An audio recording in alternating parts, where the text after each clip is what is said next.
Buongiorno ai titoli di Sicilia 24. A Solarino, nel siracusano, lo strazio per i funerali di Chiara Adorno, la studentessa di 18 anni travolta e uccisa sulla circonvallazione di Catania. Una lampada che ha donato la sua luce, ha detto il parroco durante l'omelia. Caro voli, per adesso solo una compagnia aerea ha aderito al bando per la riduzione del costo dei biglietti riservata ai residenti in Sicilia. Critici i consumatori sugli sconti. Palermo, nel quartiere dello Sperone, Don Ugo è il punto di riferimento per le famiglie povere. A Sicilia 24 il disagio di chi vive con 350 euro al mese.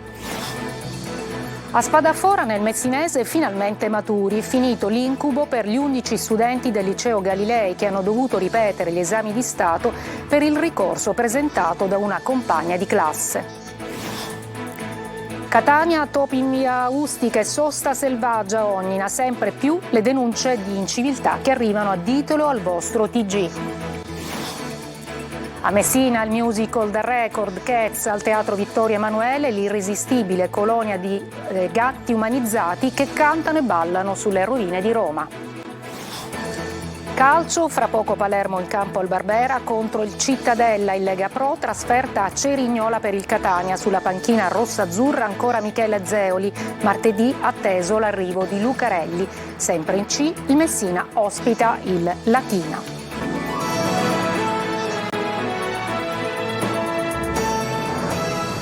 Buongiorno e buona domenica a Solarino, nel siracusano, chiesa gremita per i funerali di Chiara Adorno, la studentessa di 18 anni che frequentava la facoltà di scienze biologiche all'Università di Catania, travolta e uccisa sulla circonvallazione. Una lampada che ha donato la sua luce, ha detto il parroco durante l'omelia. Sentiamo Francesco Loi. Le lacrime e la rabbia, tutta Solarino si stringe al dolore. È il giorno dei funerali di Chiara, 18 anni. I genitori la definiscono un angelo. È stato un angelo che ha illuminato per 18 anni la mia vita. Io adesso, Signore, ti restituisco questo regalo che tu mi hai fatto 18 anni fa, ma volentieri te lo restituisco, non credere. Io ne ho fatto buon uso. E questa è la testimonianza di oggi.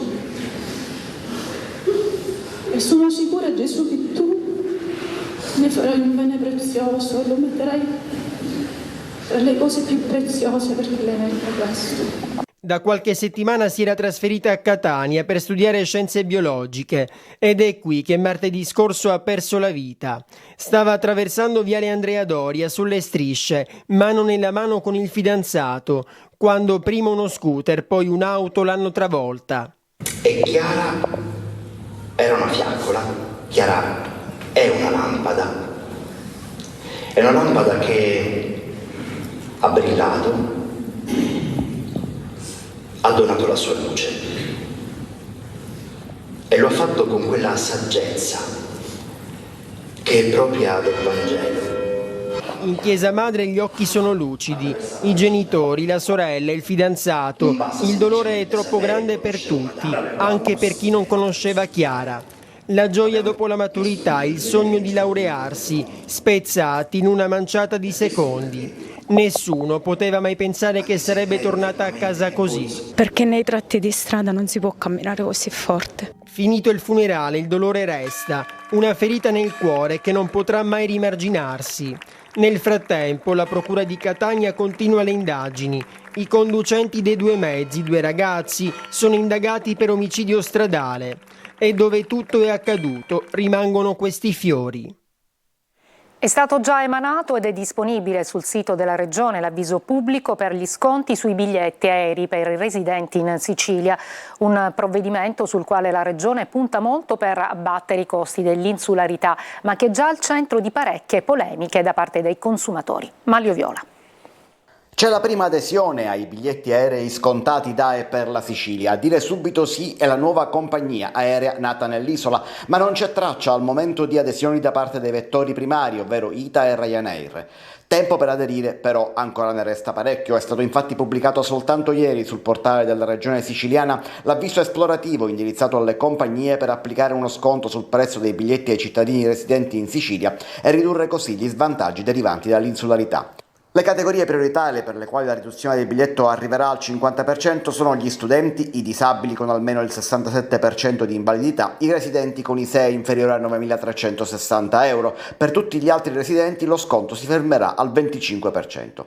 Lo sconto scatterà però soltanto sui biglietti del valore superiore a 50 euro ai quali vanno aggiunte le tasse. Il contributo per le categorie prioritarie, i cui requisiti di ammissibilità dovranno essere accertati dalle compagnie aeree aderenti, dovrà essere richiesto a rimborso al Dipartimento regionale delle infrastrutture entro 30 giorni dalla data del volo. Ma il siciliano che si trova a volare con compagnie non aderenti potrà chiedere personalmente il rimborso della differenza con una procedura che verrà stabilita a breve. Gli sconti valgono per voli dagli aeroporti siciliani ai 5 aeroporti italiani di Roma e Milano e viceversa. Saranno in vigore al 1 dicembre 2023 e fino al 31 dicembre 2024.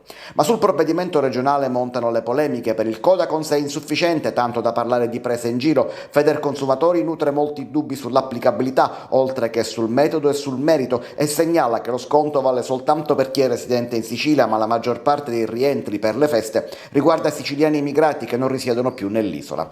Infine dubbi sull'adesione delle compagnie aeree e sull'applicabilità dei rimborsi diretti che farebbero scoppiare il caso negli uffici regionali, con centinaia di migliaia di richieste singole difficili da seguire. Nella Sicilia, in cui molte famiglie devono ogni giorno fare i conti con la difficoltà per arrivare a fine mese, nel quartiere periferico dello Sperone a Palermo c'è un parroco che è diventato punto di riferimento per tante persone povere. Abbiamo raccolto le loro storie. Marco Gullà.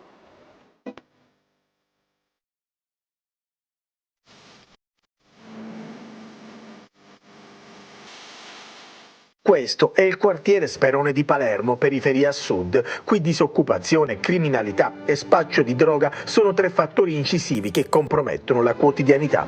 E la povertà aumenta di giorno in giorno, con famiglie che non riescono nemmeno più ad arrivare a metà mese.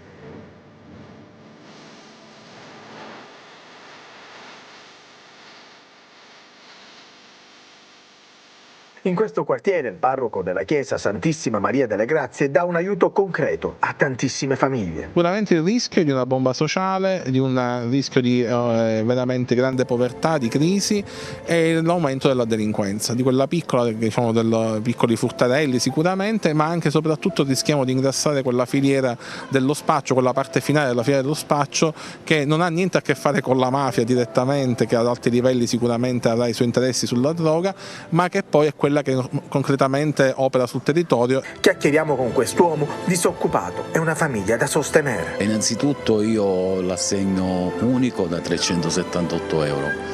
In famiglia siamo 8 persone e io vorrei sfidare a chiunque come si fa avanti con 378 euro al mese. C'è anche Salvatore che ci confida di essere in grande difficoltà e di non avere al momento nemmeno i soldi per fare la spesa. Chiede soltanto un lavoro.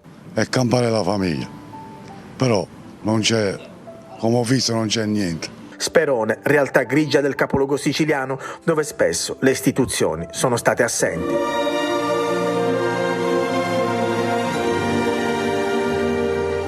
Si è conclusa la vicenda che ha fatto molto discutere a Spadafora nel Messinese, che ha coinvolto 11 studenti del liceo Galilei.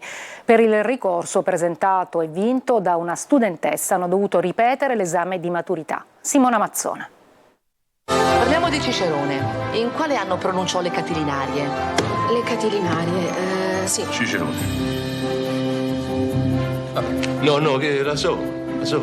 Non sono passati 20 anni come negli immaturi di Paolo Genovese, ma soltanto alcuni mesi dall'esame di maturità da ripetere. La bizzarra vicenda dei maturandi bis del liceo linguistico scientifico Galilei di Spadafora nel Messinese si è finalmente conclusa con un nulla è cambiato. Sì, perché dopo il ricorso presentato a conclusione degli esami da una studentessa che ha contestato il voto rilasciatole dalla commissione a luglio perché non rispecchiava il percorso scolastico e perché sfavorita rispetto agli altri compagni di classe, si legge: tutti tutti gli 11 alunni della quinta A hanno dovuto ripetere l'esame, ma lei, nonostante la commissione esaminatrice fosse cambiata, ha ottenuto lo stesso voto della prima volta. Il TAR aveva accolto il ricorso stabilendo una nuova prova dopo che l'ufficio scolastico regionale della Sicilia aveva individuato irregolarità confermate dai giudici. Una doccia fredda per tutti gli studenti che hanno vissuto uno degli incubi ricorrenti di chi dopo mesi di studio riesce a terminare l'esame ma continua a sognare la notte di trovarsi davanti la commissione e fare scena muta. Perché mi stanno a fare tutte queste domande?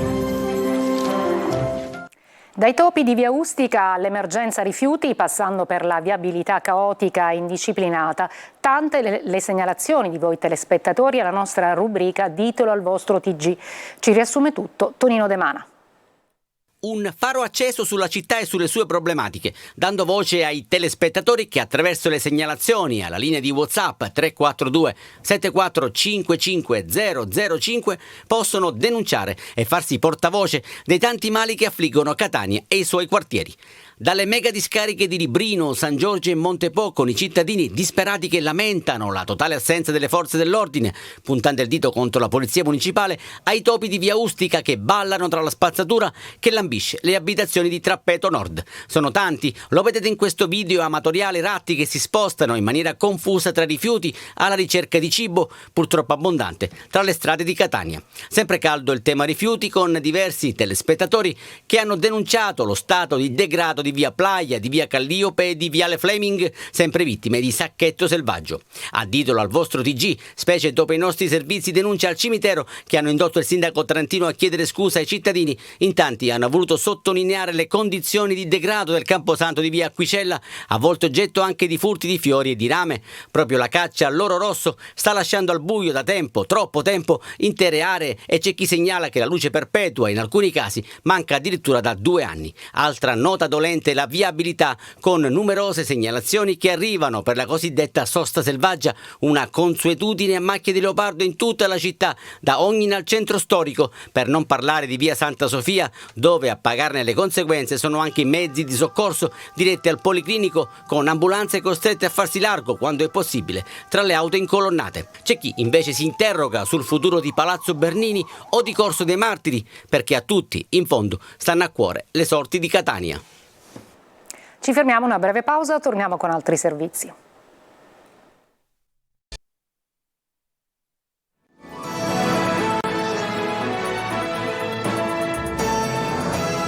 Nella palestra delle Fiamme Oro a Siracusa è partito un corso di autodifesa dedicato alle donne. In tante hanno aderito all'iniziativa con l'obiettivo di apprendere nuove tecniche che potrebbero essere utili in caso di aggressione. Francesco Aloi.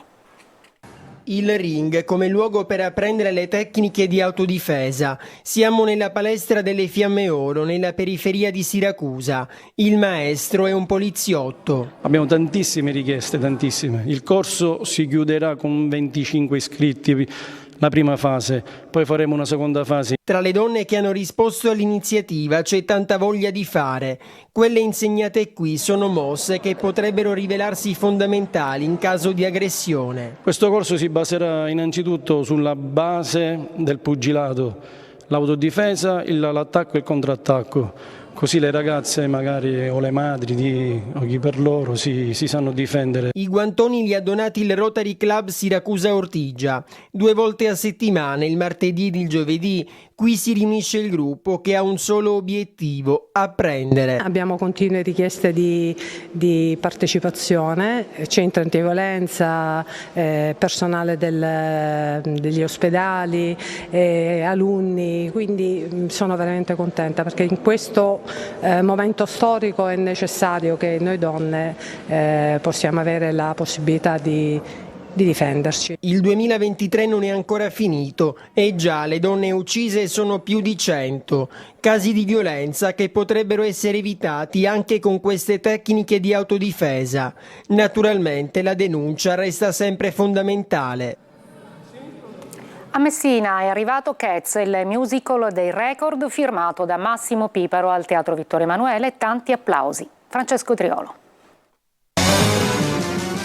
tutte le serate sono andate sold out. Cats, uno dei 4 musical più famosi del mondo, è arrivato a Messina per aprire la stagione del Teatro Vittorio Emanuele con la firma del messinese Massimo Piparo. L'irresistibile colonia di gatti umanizzati che cantano e ballano sulle rovine di Roma lo fanno in una magica atmosfera scandita da fantasia, dramma, romanticismo e grande musica, catturando l'attenzione del pubblico. Un successo che arriva dopo quello al Teatro Sistina di Roma con numeri record e ripetuti sold out. Le musiche di Sir Andrew Lloyd Webber, i testi del premio Nobel Thomas Stearns Eliot e le coreografie originali di Billy Mitchell sono gli ingredienti dello spettacolo, e anche nella versione italiana scenografie spettacolari e coreografie mozzafiato. Sul palco il pubblico vede muoversi come veri felini gli artisti, tutti sottoposti a speciali e lunghissime sedute di trucco per una metamorfosi sorprendentemente realistica. Per Piparo un'emozione in più portare sul palco del teatro della sua città l'ennesimo capolavoro di cui ha firmato la regia. Breve pausa e poi il calcio.